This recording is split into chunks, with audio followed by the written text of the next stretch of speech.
gracias. Gracias y gracias por la invitación. Realmente, si dejamos a Patricia, estaríamos mañana conversando, pero no importa. Algo muy interesante y vamos a tratar de ajustarnos al tiempo en relación a lo que vamos a conversar hoy.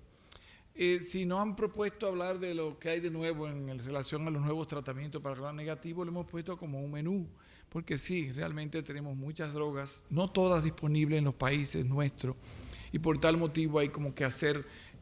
un combo al estilo los lugares de comida rápida, ¿no? Debo decir que no hay ningún conflicto de intereses, a pesar de que hemos recibido grande apoyo de todas estas compañías, incluyendo de Merck Sharp & Dohme. Lo que hablemos acá es medicina basada en la evidencia y no tenemos conflictos de intereses en ese sentido. Bien, como ya Patricia adelantó muchísimas cosas, no tenemos más que conversar sobre la resistencia de los antibióticos para el 2050. Sabemos que pudiera ser esta la principal causa de muerte por bacterias gram resistentes en la mayoría de los países, y esto sería por encima de cáncer y otras patologías que son devastantes. Imagínense qué significa esto. Sabemos que cuando vamos a utilizar el antibiótico el tiempo es importantísimo, y si en las primeras horas vamos a tratar a los pacientes con una asepsia, un shock séptico, mucho mejor. Todo rápido, todo oportuno, siempre y cuando podemos hacer la parte de cultivos y todo lo que sea para identificar los agentes microbianos en su debido tiempo, que nos van a ayudar inclusive a detectar los genes de resistencia con las herramientas que ya vimos por Patricia. Si bien los factores de riesgo para infecciones por patógenos resistentes ya las conocemos, sabemos que las hospitalizaciones previas, que la exposición previa a antibióticos, igualmente residir en un hogar a largo plazo, en un asilo, un orfanato, estancias prolongadas en UCI, dispositivos que cada día tenemos más invasivos, un sistema inmunitario debilitado, las comorbilidades, la gente vive más por tal motivo, con la inmunosenescencia también tiene un sistema inmunológico más debilitado, y el someterse a procedimientos quirúrgicos son factores de riesgo para infecciones o patógenos resistentes. Las estrategias para elegir el tratamiento adecuado y apropiado son muy importantes, porque tenemos que considerar primero un tratamiento empírico. Nadie llega con el agente identificado y muchas veces tenemos que hacer, obviamente, malabarismo para poder tener claro con qué vamos a comenzar un tratamiento empírico, siempre y cuando vamos también a tomar los cultivos necesarios y luego de escalar o reducir el número de antimicrobianos y el espectro para una racionalización de ese tratamiento empírico.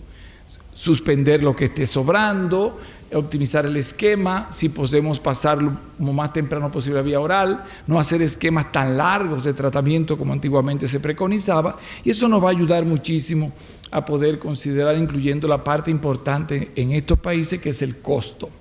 Entonces, ¿por qué es importante conocer esa epidemiología local? Claro, el laboratorio de microbiología es un componente clave en los programas de Antimicrobial Stewardship, los PROA, y la data sobre resistencia permite determinar cómo va la corriente, cuál es la tendencia dentro de los hospitales. Para tratamientos oportunos hay que tener reportes de sensibilidad que permiten esa selección apropiada, empírica, inicial.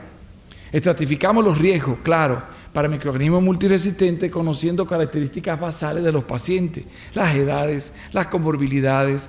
si hay traumas, si hay malignidades, qué patologías tienen, si son neutropénicos o operados, pero también epidemiológicamente es importante ver los internamientos, la hospitalización prolongada, el ser transferido desde otro centro de salud, que muchas veces nos pasa en Dominicana, la previa admisión en cuidados intensivos, un brote epidemiológico local que nos ayude a identificar rápidamente, y viajes muchas veces a áreas de alta endemicidad.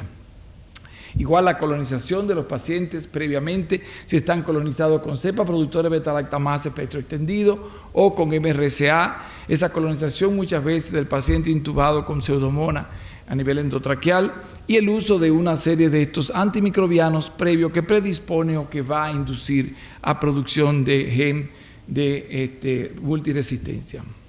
Tomando este slide del colega Silvio, precisamente la transmisión en la parte de los patógenos resistentes va de un paciente a otro, pero la mano juega un papel muy importante, Y eso hay que tenerlo muy claro. Las bacterias no están saltando de cama en cama, están saltando porque la estamos llevando con la mano los profesionales de la salud, los que estamos atendiendo a los pacientes, y de ahí que el lavado de manos se hace muy, pero muy necesario e importante cuando queremos prevenir o ayudar a disminuir la resistencia en nuestro centro. Para escoger el tratamiento apropiado, principalmente tenemos que tener algunas estrategias, conocer esa realidad local,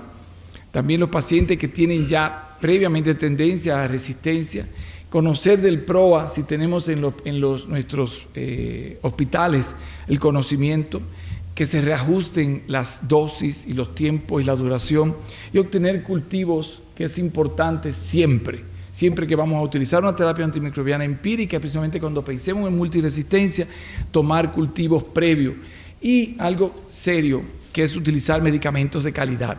que en nuestros países muchas veces lo barato sale caro y se compran medicamentos que no ofrecen la calidad necesaria, y esto realmente redunde en el éxito profesional.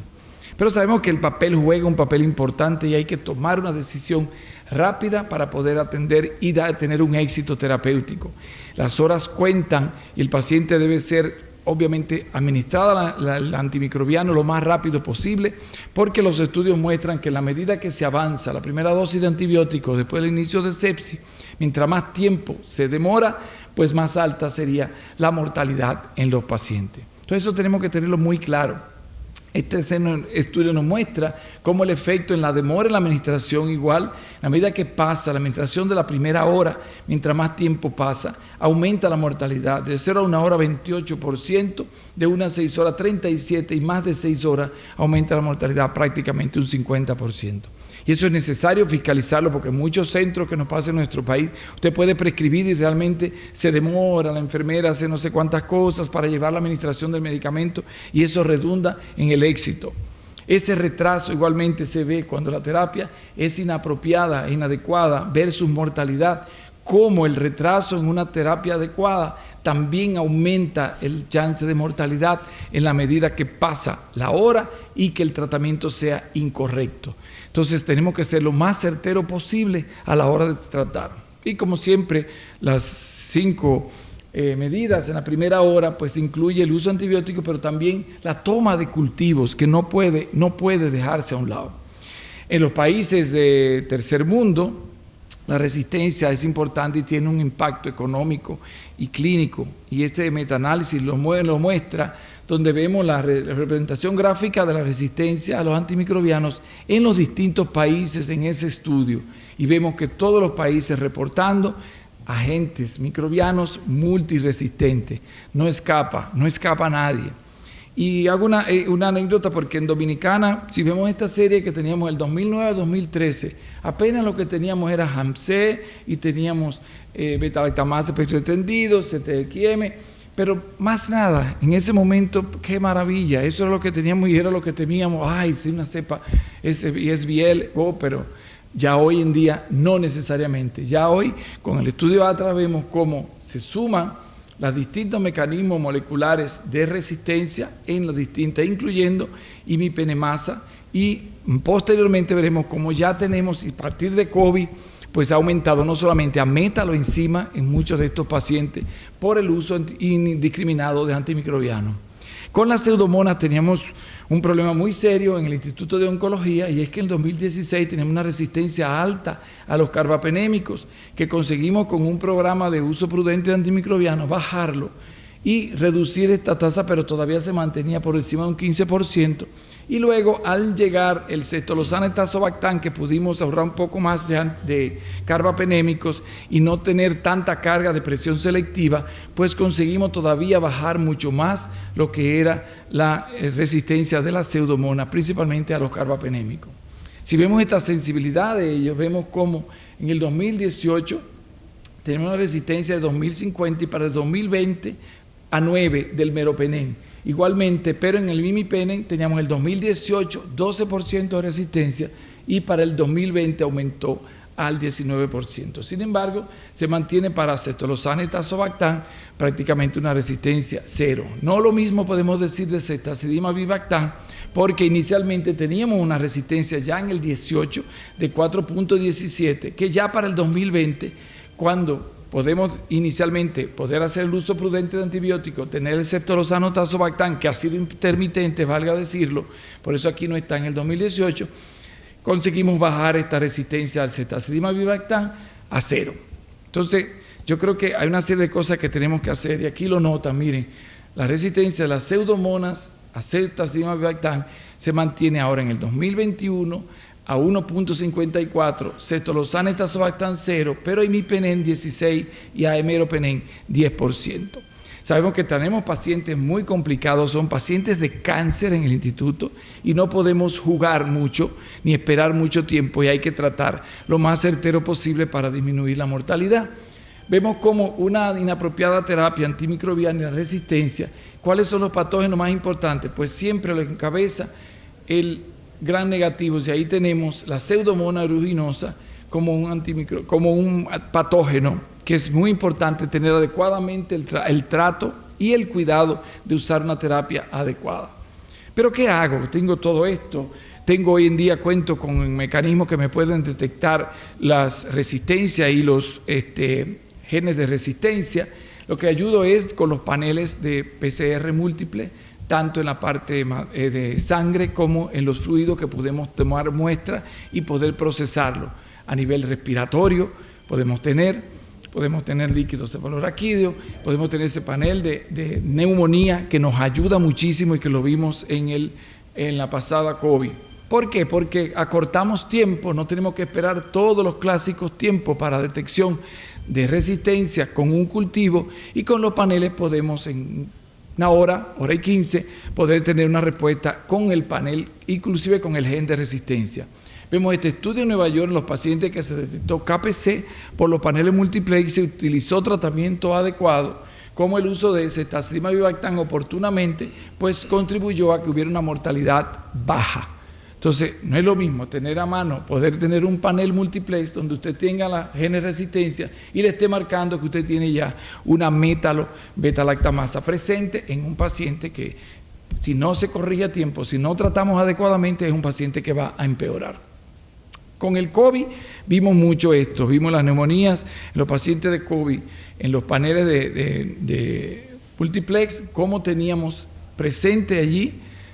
Acinetobacter, cómo teníamos Enterobacter, cómo teníamos Pseudomonas, o sea, teníamos una cantidad de patógenos que gracias a los paneles precozmente podíamos detectar y que hoy en día podemos detectar usando esta herramienta, que para muchos puede significar un lujo, pero pienso que desde el punto de vista de tiempo se gana mucho más de lo que se gasta. Y fíjense cómo los genes de resistencia reportados en estos paneles, en estos pacientes, fíjense cómo tenemos Nueva Delhi, KPC, imipenemasa, OXA48, o sea,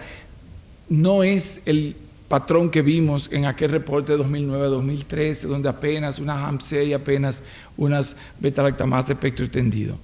El impacto de la resistencia carbapenémica en la mortalidad es muy importante y se ha estudiado de muchas maneras, y vemos cómo en esta serie, en esta metaanálisis, los resultados sugieren que una infección con un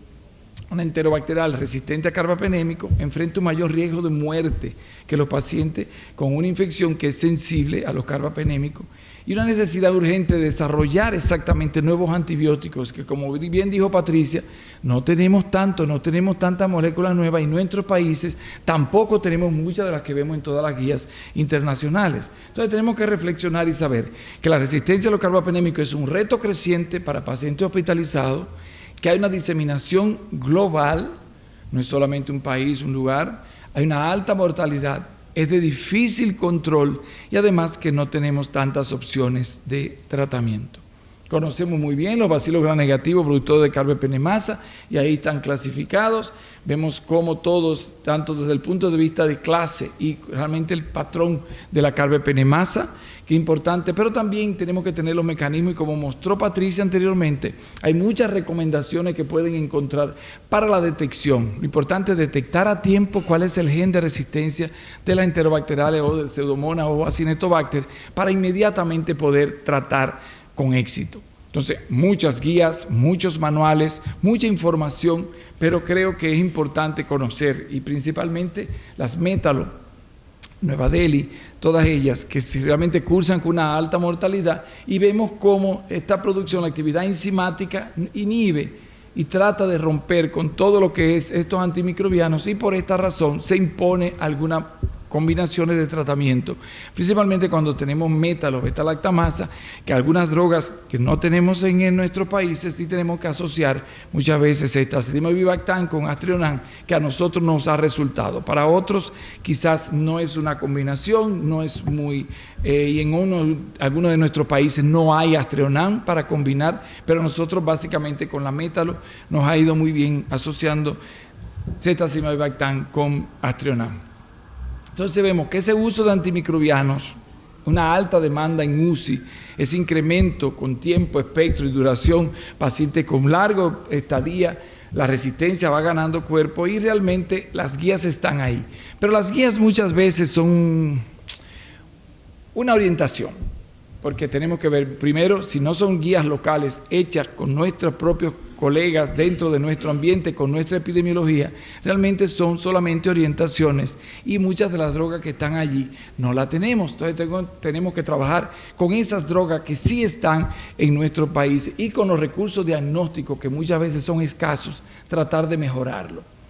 La epidemiología y el pronóstico asociado con los Acinetobacter realmente y la Pseudomonas es muy importante, y en esta serie vemos cómo los hemocultivos positivos en más comorbilidades se asocian con mayores probabilidades de mortalidad en pacientes con Acinetobacter resistente a carbapenémico y con Pseudomonas resistente. Y esos factores alentan a los médicos a tratar a estos pacientes de una manera oportuna, mejorando los resultados de estos pacientes infectados. Entonces siempre hay que cultivar, porque la única manera que podemos saber qué es lo que hay en nuestra epidemiología y cómo comenzar a tratar empíricamente es conociendo lo que tenemos. Entonces el tratamiento empírico debe ser siempre lo más acertado posible. Y esa elección del tratamiento va a depender del foco infeccioso, características del paciente, y esa terapia inicial, que puede ser de amplio espectro, reajustarse después con los cultivos y la evolución, y no dudar de suspender un antibiótico si se da cuenta que se equivocó y que realmente no es lo que estamos pensando. Los antibióticos seleccionados en la actividad contra organismos resistentes a carbapenémicos, ahí tenemos una serie de antibióticos y muchos de ellos no lo tenemos para estos agentes y estos microbios productores de genes de resistencia. Sin embargo, particularmente en Dominicana tenemos ceftazidima vivactam, cestolosal tazobactam, tenemos fosfomicina para combinar en función intravenosa en altas dosis, polimixina, tenemos colistina, y tenemos tigeciclina. Entonces nos la jugamos en ese sentido, tratando de tener un esquema para esta bacteria multiresistente lo más acertado posible y tener éxito. Conocemos de los inhibidores de beta-lactamasa que están asociados y que han tratado a rescatar algunos beta-lactámicos que ya estaban en uso anteriormente, pero no todos realmente están disponibles. Pero gracias a estos inhibidores de beta-lactamasas nuevos se ha podido concretizar y rescatar moléculas como por ejemplo la ceftazidima, que ya hace un tiempo pues para la misma Pseudomonas no era una buena idea. Sin embargo, la asociación es excelente y que digamos el cestolosal tazobactam para Pseudomonas difíciles de tratar, importantísimo. Vemos aquí ceftazidima vivactam en combinación para tratamiento por Klebsiella pneumoniae resistente a carbapenémico. Cuando vemos ceftazidima vivactam, un 85% es lo que tenemos en cuanto a éxito terapéutico en relación a las otras combinaciones, ya sea de colistina, ya sea de otras con carbapenémico o no. La FDA aprobó el cestolosal tazobactam para el tratamiento de neumonía adquirida en el hospital o asociada a ventilador, y realmente es de gran ayuda principalmente para estas Pseudomonas difíciles de tratar y que no sean productoras de algunos genes que realmente para los cuales no nos sirve.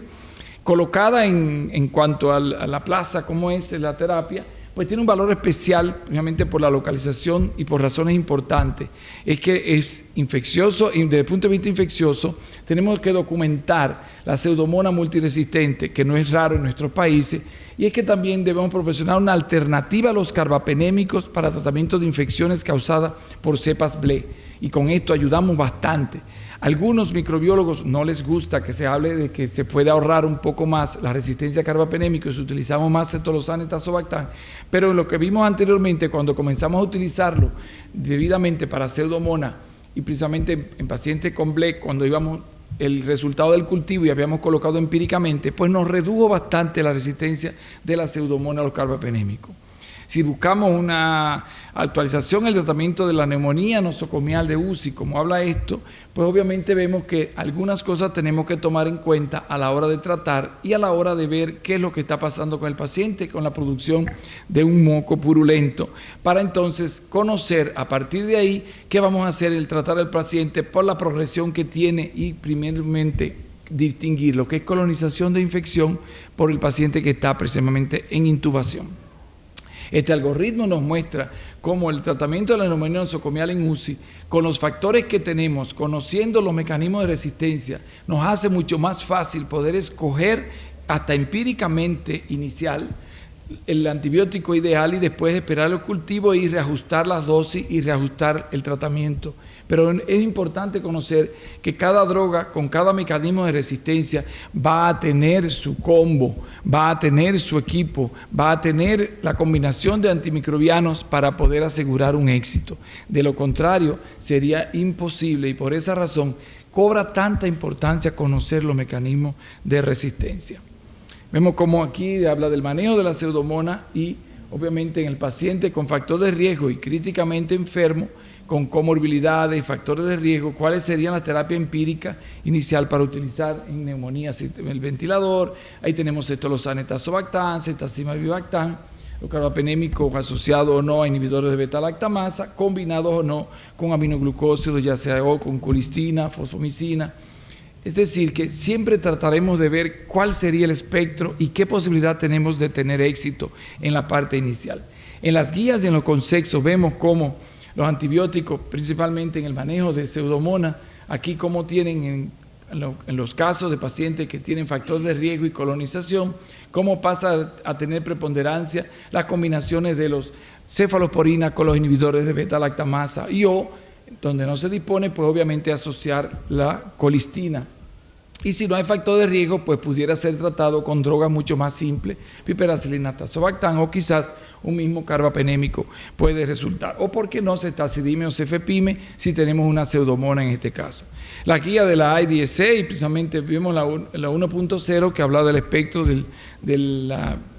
enterobacteriales, productores de beta-lactamasa, espectro extendido, las pseudomonas con una resistencia y difíciles de tratar, cómo nos coloca en todo este panorama las drogas y los diferentes mecanismos de acción por lo cual van a ser utilizadas. Entonces tenemos sí la ceftazidime-avibactam, cetolozane tazobactam, ceftriaxone, cefepime, pero va a depender mucho el target y a quién vamos a tratar y cuál es el mecanismo que se impone.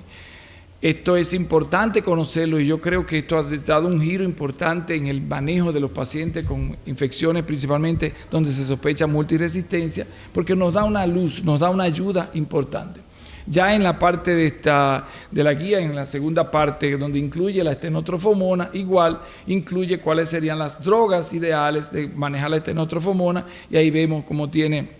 la sulfa y algunas otras drogas que están puestas acá, tigecyclina, todo lo que fuera para combinar y poder tratar estas infecciones serias. Las recomendaciones y guía para el tratamiento de infecciones multiresistentes que vemos acá en esta revisión, pues obviamente en infecciones sanguíneas, aquí tenemos igual las drogas que ya mencionamos, ceftazimab-avibactam, los carbapenémicos combinados con inhibidores, la polimixina, infecciones de tracto urinario complicados, igualmente el mismo espectro, tigecyclina, ceftazimab-avibactam, meropenem, aminoglucósido, y las intraabdominales, ceftazimab-avibactam o ceftolozane tazobactam combinado con metronidazol. Entonces es importante, para estas pseudomonas vemos cómo dependiendo del mecanismo de resistencia, cuáles serían las drogas antipseudomónicas que pudiéramos utilizar y a dónde echarle mano, cómo. Si tenemos que conocer la epidemiología local es lo que nos va a ayudar a poder preservar, utilizar estas primeras líneas y no entrar de lleno inicialmente con la segunda que tenemos para multiresistentes. Entonces para Acinetobacter por igual, tanto neumonía como infecciones sanguíneas, las combinaciones de tratamiento, y se ha visto que el combinar en el combo de medicamentos para la Acinetobacter e incluir la ampicilina sulbactam le da un plus, y principalmente en las series de estudios se ha visto que disminuye mortalidad siempre y cuando esté involucrado la ampicilina sulbactam, por el sulbactam dentro de ese grupo de antibióticos cuando se esté tratando una Acinetobacter, ya sea que se esté utilizando una polimixina combinada y que incluya un ampicilina sulbactam. Esta guía europea que vemos y que está realmente manejada conjuntamente con el MIT, con la Sociedad Europea de Medicina Intensiva, nos muestra cómo para estos organismos resistentes a carbapenémicos, pues vamos a tener ceftriaxona y tazobactam y ceftazimab-bactam como línea, obviamente conociendo los mecanismos de resistencia que están acá. Sabemos que el ceftriaxona y tazobactam no lo podemos utilizar en KPC. No tenemos algunas carbapenemasas con las cuales no utilizamos, pero sí para Pseudomonas nos ayuda muchísimo. Esta guía complementaria de IDSA y MIT pues nos muestra igualmente infecciones severas, donde está incluido gram negativos, como tenemos ceftriaxona y tazobactam y las mismas drogas que ya hablábamos anteriormente.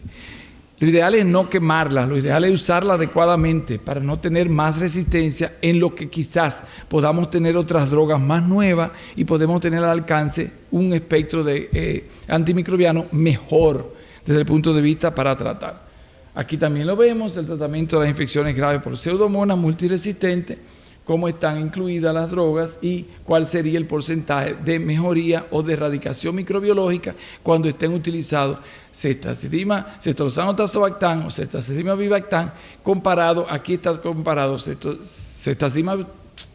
y tazobactam con un comparador que en este caso pudiera ser una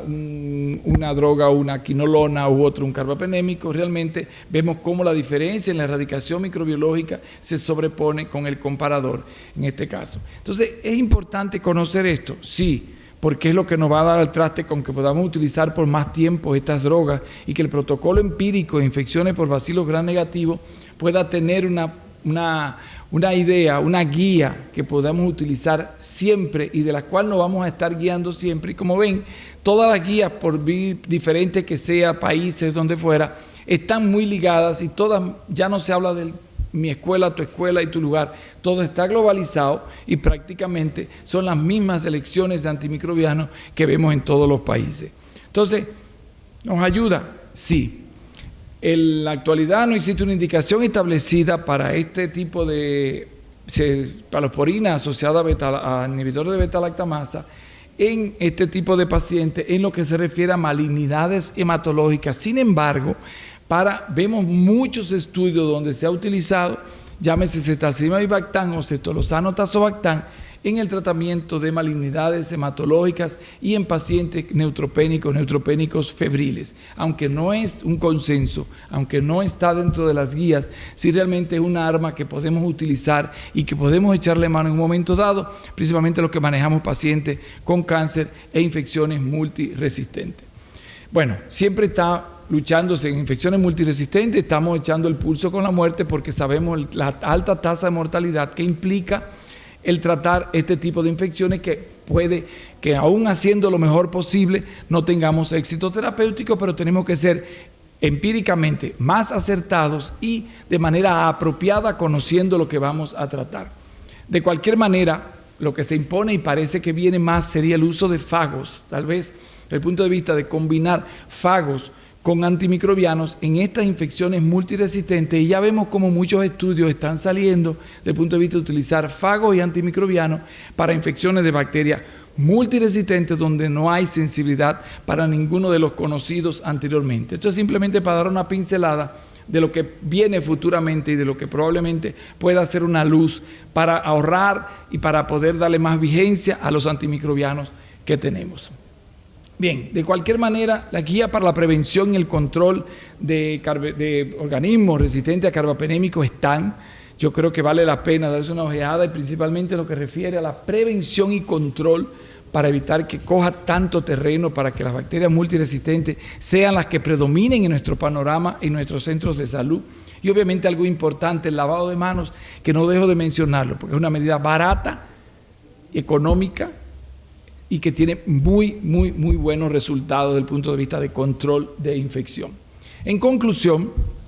las bacterias resistentes o multiresistentes son una amenaza urgente para la salud pública mundial y se han diseminado muy rápidamente en todo el mundo, causando infecciones asociadas con una tasa de mortalidad que va desde 30 a 50%. Esas infecciones del enterobacteriales resistentes a carbapenémico se enfrentan a un mayor riesgo de muerte que los pacientes que no tienen resistencia a carbapenémico. Y las pruebas diagnósticas rápidas son importantes para detectar esos genes de resistencia y guiar el tratamiento temprano, ya que conocerlos nos va a dictar muy rápidamente la opción de tratamiento preferida y de elección. Afortunadamente hay muchos instrumentos disponibles aprobados que pueden detectar y tratarla y ayudan a enfrentar los desafíos asociados con el aumento de la prevalencia de estas infecciones. Decía Luis Pasteur que la ciencia no conoce país porque el conocimiento pertenece a la humanidad y esa antorcha que ilumina al mundo. Lo dejo con esa reflexión, así que muchísimas gracias. Y una vez más, como dijo María Eugenia, quería invitarlos para que